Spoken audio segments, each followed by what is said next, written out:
John, we're here at this alligator farm, this park, zoological park. Let's talk about the history. How long has it been here? Well, we were established in 1893, so we're over 116 years old. It's quite an impressive accomplishment just to be around that long. It's a good thing. Yeah. What, do you have about 2 alligators then? Or actually, the old pictures show a tremendous amount of alligators, and it all started with there used to be a tramway or a train that brought people to Anastasia Island, and at the place where they would wait for that tram or train to pick them up, there was a place called Burning Springs Museum, which was a building with a guy basically built a building over the top of a spring and enclosed it all, and then he'd pipe kerosene to it every morning and light it and charge people to see the natural phenomena. So the person who started the alligator farm thought, if they'll pay to see burning water, they'll pay to see alligators. So all he did was collect alligators that were here around on Anastasia Island anyway and put them in a place where people could pay to see them. And basically, they've been paying to see them ever since. So geographically, we're in St. Augustine, but this is Anastasia Island? Yeah, this is an island that's, it is a true island. You have to approach from one of 3 different ways to get here on a bridge. And this is not the original location of the alligator farm. It's basically, that area is on south part of this island that's now underwater thanks to a couple hurricanes. I see. So we're in the location that has been here for many years, but has just grown from what it was. So the original concept was just American alligators on display, and now it is a fully accredited zoo with the Association of Zoos and Aquariums, and it has birds and monkeys, tropical animals all throughout the park, and it is the only place in the entire world that has every kind of crocodile that exists.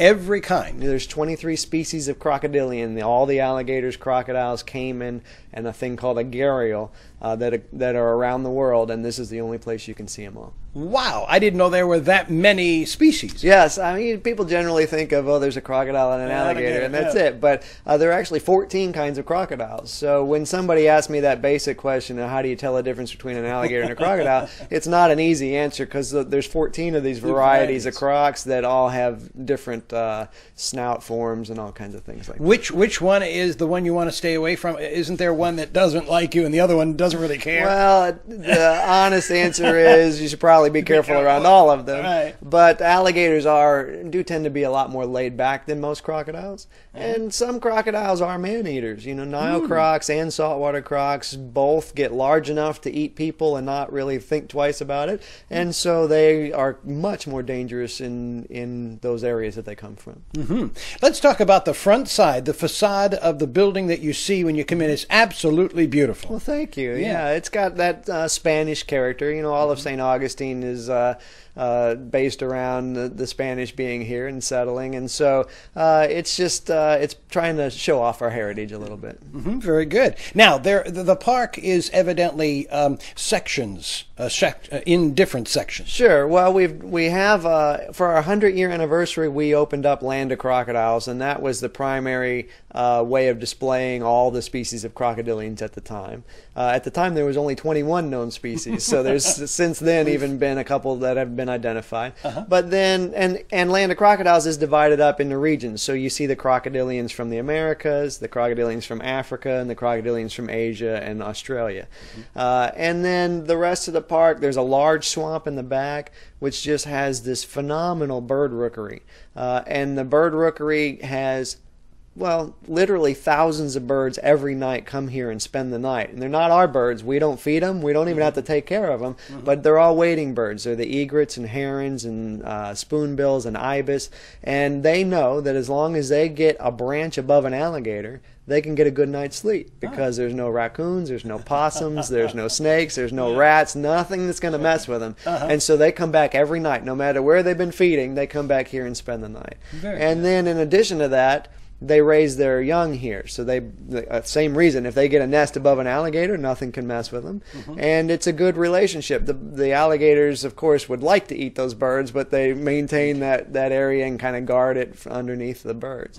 And so, man, sometimes during the spring, there are 500 bird nests packed out in there. In fact, last year we raised over 100 wood storks in just one of our big oak trees, and that's an endangered species in the U.S., so we just love to watch the progress of that rookery. Now, do you see that alligator looking up into that tree? Absolutely.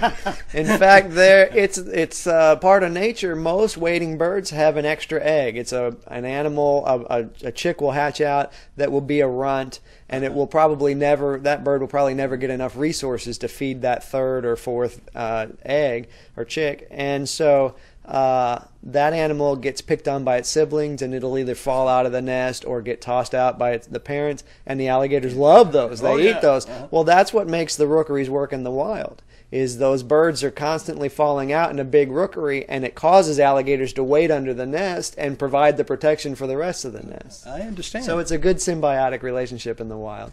The weather, I'm sure, has a lot to do with the temperament of an alligator. Well, that's true. And it seems as though we're getting colder down in the south than we have in past years. Right. How does that affect the alligator?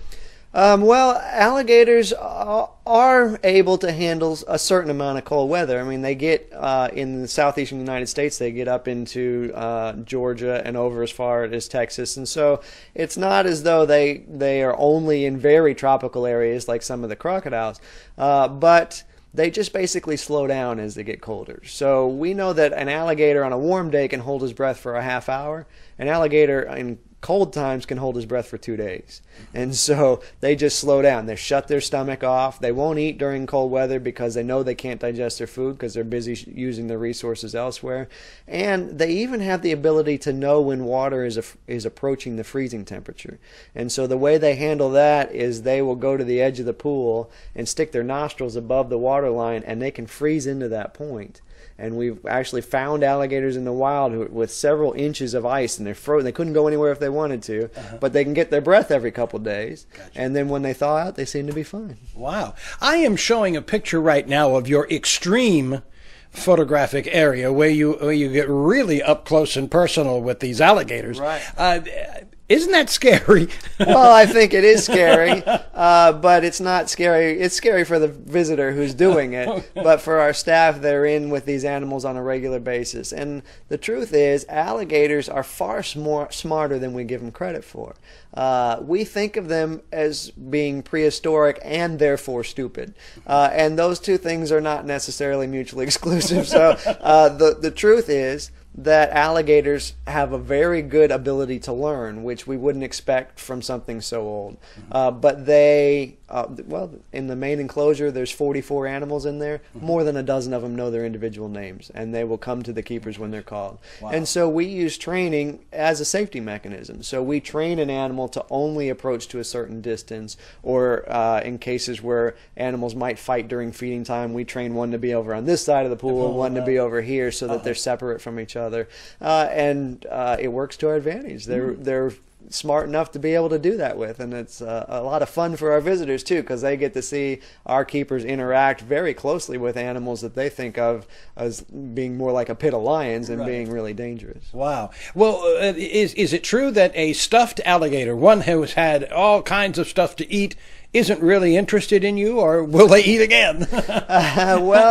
It depends on the animal. They all have their own individual personalities, for sure. And so, yeah, some of them will just continue to eat. And I wouldn't say that just because he ate, he's less dangerous. But a lot of the times, a full alligator who's content in the sun doesn't care about anything else going on around him.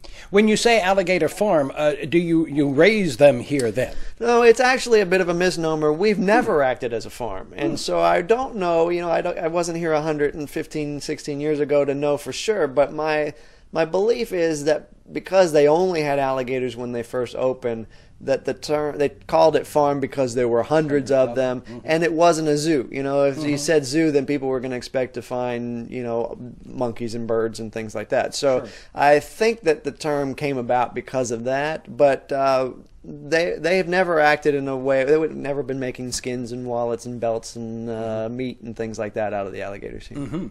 Now, like a museum, of course, zoos have to. Do you have like permanent exhibits and then temporary ones where you change them? Sure, we do probably more permanent exhibits most of the time here.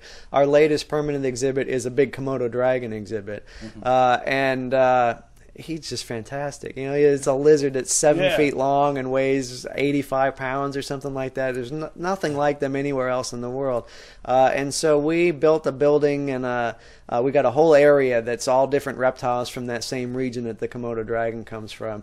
But he's the star attraction there. And we had considered doing those as a temporary thing, but we love him so much, we're just going to keep him around. For sure. And explain to me also maybe about the day here at the farm, because I noticed that you do have various educational things going on. Sure. It's not just look at the alligators. Sure. Well, we have the typical, go at your own pace style of a zoo. So if you want to go see the animals in their enclosures, you can do that as you see fit.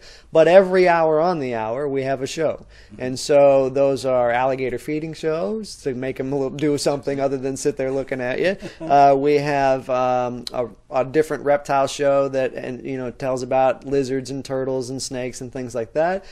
We have a bird show, a rainforest review show, and so it's got tropical birds from the rainforest. It also sometimes has a tropical porcupine in it and things like that.